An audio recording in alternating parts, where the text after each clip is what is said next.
Assalamu alaikum everybody. How are you all? I hope you all are fine.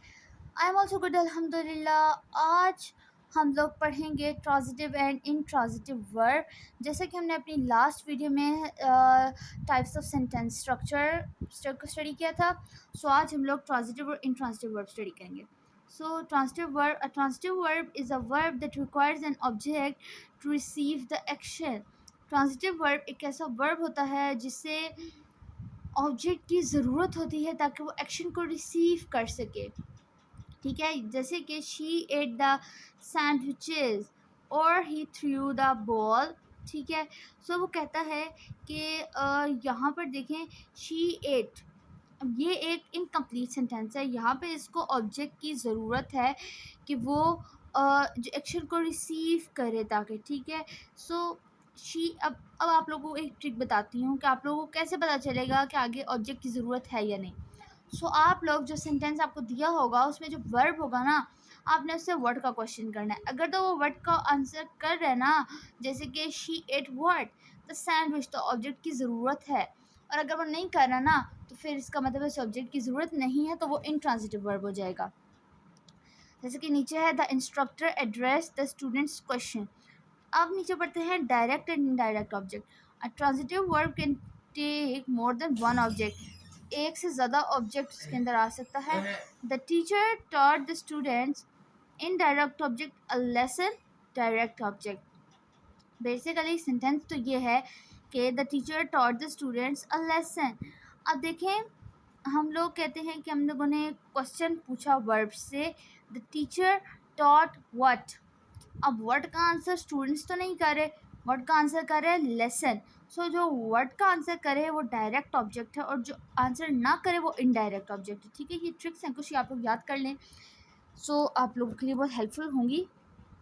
जैसे कि तो अब हम ये स्टूडेंट्स जो है ये वर्ड का आंसर नहीं कर रहे, ये हुम का आंसर कर रहे हैं कि the teacher taught whom the students, तो ये इनडायरेक्ट ऑब्जेक्ट हो जाएगा। ठीक है, जैसे नीचे है Donovan gave his sister a laptop.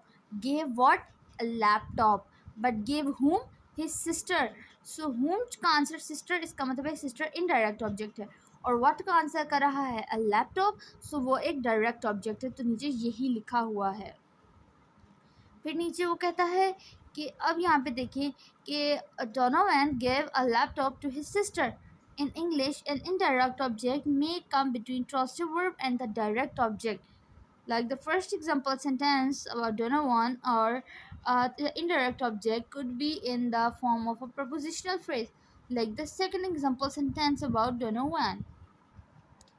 An indirect object is only needed if the action is being done to or for somebody when using a transitive verb. So we need to include a direct object, but we may not need to include an indirect object.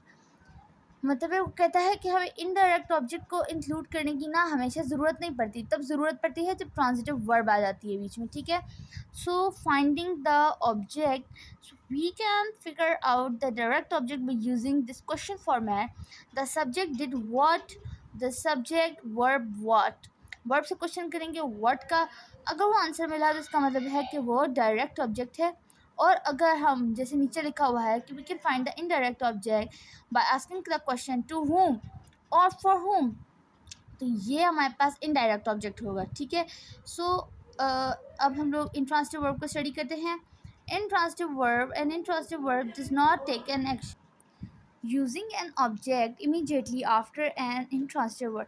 देखें, ये सब तो read करने की बात है। Intransitive verb जो है वो टोटली बिल्कुल अपोजिट है ट्रांसिटिव वर्ब के, कि जैसे कि ट्रांसिटिव वर्ब को कंप्लीट करने के लिए ऑब्जेक्ट की ज़रूरत पड़ती है ताकि वो एक्शन को रिसीव करे, तो इसको जो है वो एक्शन रिसीव करने के लिए ऑब्जेक्ट की ज़रूरत नहीं पड़ती। जैसे कि एग्जांपल्स हैं यहाँ पर, द बेबी स्लेप्ट पीसफुली। अब यहाँ पे द बेबी स्लेप्ट व्हाट, यहाँ पे पीसफुली इसको आंसर नहीं करा, तो इसको जो है ना ऑब्जेक्ट की ज़रूरत नहीं है। और they arrived late to the meeting, she laughed at the joke, may I sit here, और सुजैन लाफ्ड। यहाँ एक नोट है कि an intransitive verb can take more than one prepositional phrases और एडवर्ब, कि इसमें भाई प्रपोजिशनल फ्रेजेस या एडवर्बियल फ्रेजेस भी आ सकती हैं। तो बेसिकली ये बिल्कुल ट्रांसिटिव वर्ब के ऑपोजिट है। सो ये था आज का हमारा टॉपिक, और अगर आप लोग कोई चीज़ समझ नहीं आई तो पूछ लीजिएगा। और अगर if you find this video helpful kindly like share and subscribe my channel.